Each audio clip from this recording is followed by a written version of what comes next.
Assalamualaikum warahmatullahi wabarakatuh. Salam literasi. Pada video kali ini saya akan menyampaikan review buku yang berjudul Hati Sinden.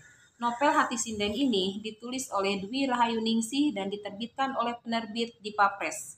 Merupakan buku novel cetakan pertama tahun 2011 dengan jumlah halaman 404. Alasan saya memilih judul buku ini karena saya tertarik dengan membaca judulnya. Hati Sinden, ada kata sinden, siapa?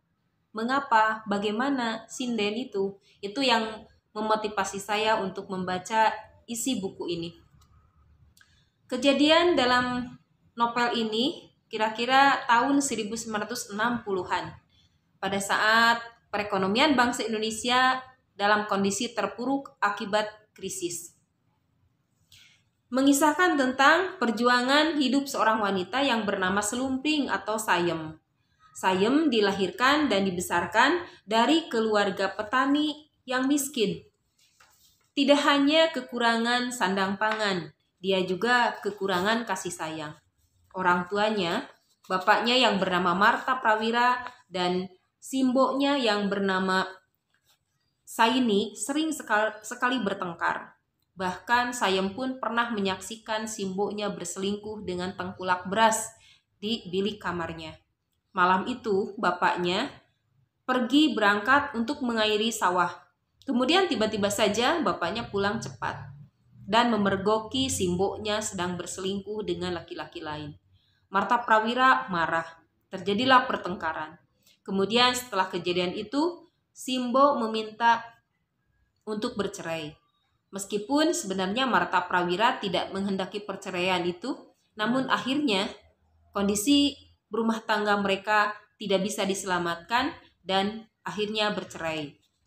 Setelah perceraian itu, kondisi Marta Prawira sangat memprihatinkan. Dia kadang mabuk-mabukan, pulang malam, dan berjudi. Tentunya kondisi ini sangat menyedihkan Simbah. Simbah berniat untuk menikahkan anaknya kembali dengan seorang gadis kampung. Kemudian pernikahan itu pun terjadi. Namun ternyata setelah pernikahannya itu, kondisi Marta Prawira tidak pernah berubah. Tetap saja kondisinya suka mabuk, judi, dan juga pulang malam. Bahkan satu malam dia datang ke rumah kemudian menjual perabotan rumah untuk modal judinya. Simbah marah. Kemudian terjadilah pertengkaran. Setelah kejadian itu, akhirnya Marta Prawira tidak pernah kembali pulang ke rumah. Dia tinggal dan mengasingkan diri di sebuah gubuk kecil di pinggiran sawah. Pada suatu hari, Sayem datang menengok bapaknya dengan membawa ubi goreng. Dilihat tubuh bapaknya tergeletak, batuk-batuk, muntah darah. Seluruh sarung yang dikenakannya berlumuran darah. Kemudian ia melaporkan kondisi itu kepada Simbah dan simboknya yang baru. Atas bantuan Pakli, kemudian tubuh Marta Prawira diangkat dengan gerobak menuju ke rumahnya. Kondisinya sangat kritis. Tidak lama kemudian, akhirnya Marta Prawira menghembuskan napasnya yang terakhir. Sepeninggal bapaknya, kondisi keluarga semakin memprihatinkan. Untuk menopang kehidupan keluarga, Sayem akhirnya dinikahkan dengan Tugimin dalam usianya yang ke-12. Namun pernikahan itu tidak berlangsung lama. Akhirnya Sayem menjadi janda kembang. Di usianya yang ke-15, kemudian Sayem dinikahkan kembali dengan Suparno, duda beranak 2. Suparno lahir dari keluarga petani juga, tetapi orang tuanya memiliki sawah yang cukup luas. Di pernikahannya yang kedua ini pun tidak berlangsung lama. Sayem dipulangkan oleh mertuanya ke rumah Simbah dengan alasan Sayem tidak memiliki keturunan dan Sayem belum pantas menjadi menantu mereka. Darah seni yang ada dalam diri Sayem telah membawa Sayem menuju perjalanan hidup menjadi seorang sinden. Dia berlatih menyinden. Dalam latihan sinden dia bertemu dengan seorang laki-laki yang bernama Mas Prio. Mas Prio memiliki karakter pengayom, baik hati, penyayang, dan sifat itu sangat disukai oleh Sayem.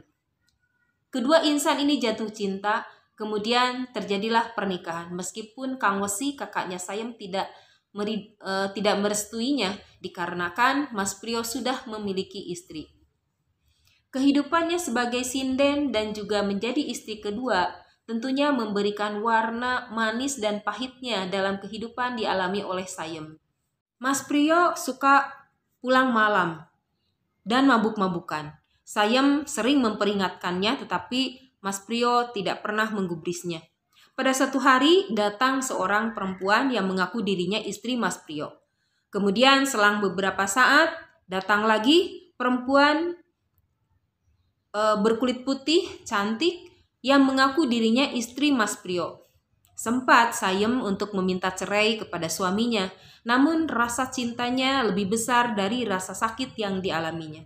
Baginya, pernikahan bukan hanya untuk dirinya saja, melainkan untuk anak-anaknya juga. Dari pernikahannya dengan Mas Priyo, Sayem dikaruniai 2 orang anak, 1 laki-laki dan 1 orang perempuan. Sayem harus berhemat dengan berbagai macam pengeluaran, karena Mas Priyo sudah jarang berkunjung ke rumah Sayem, karena dia beralasan dari istrinya yang muda dia masih memiliki anak yang masih kecil-kecil dan butuh perhatian. Sayem berhasil mengantarkan anak-anaknya menuju gerbang kesuksesan. Dia tinggal di Jakarta.